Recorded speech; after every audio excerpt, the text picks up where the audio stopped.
Let me show you something strange. A guy walks into a store, picks up a plain white t shirt, looks at the price, and puts it back. Then he grabs another one, almost identical, and buys it instantly.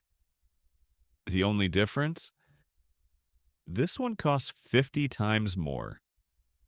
Same fabric, same function, completely different decision. So what changed? Not the product, the meaning. We like to believe we're rational with money.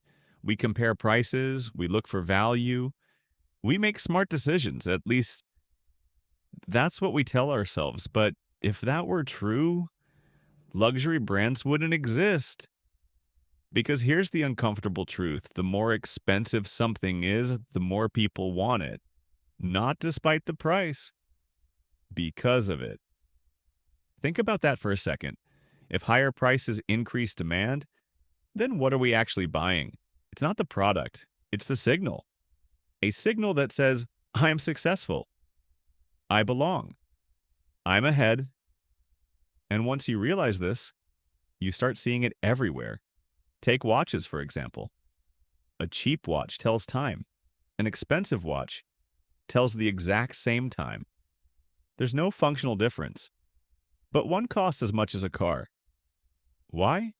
Because the price itself creates value. If you lowered the price of that luxury watch, people wouldn't rush to buy it. They'd lose interest. Because the value was never in the function, it was in what it represented. You're not paying for precision, you're paying for perception. Now let's make this personal. You open social media, you see better cars, better clothes, better lifestyles, and suddenly your life feels smaller. You weren't unhappy before, but now you feel behind. So what do? You upgrade, not your life, your image. And here's the trap: you don't actually want the thing, you want to close the gap. So you buy the phone, you upgrade the car, you stretch your budget, and for a moment, it works.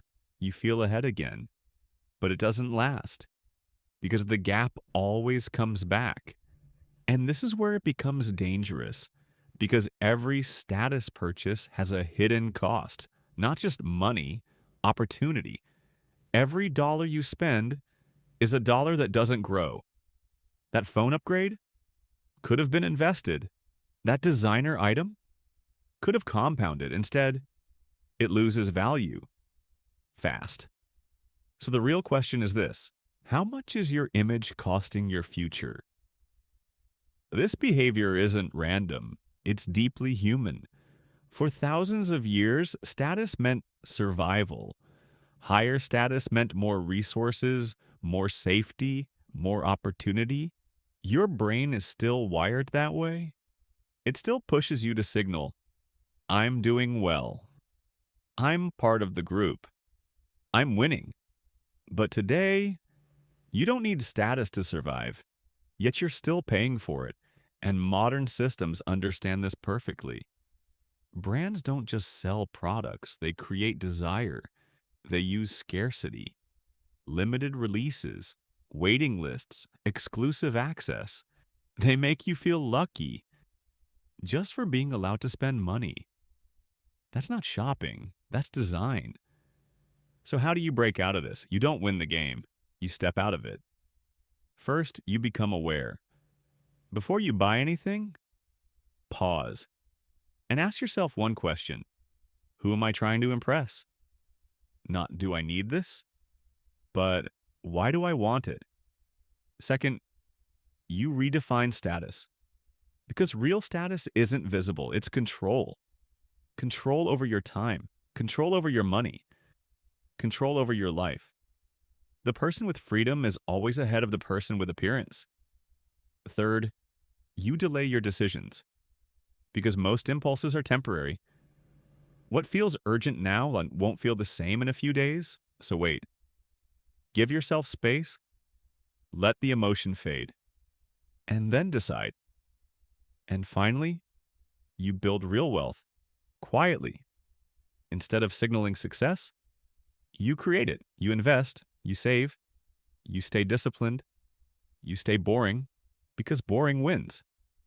Here's the irony: the people who look rich often aren't, and the people who are actually rich often don't look like it.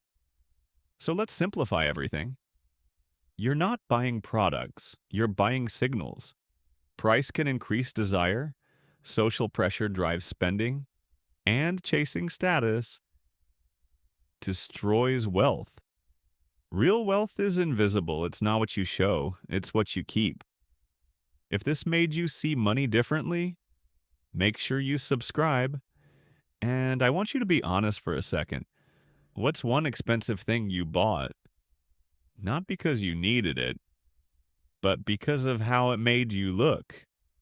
Drop it in the comments. No judgment, just truth.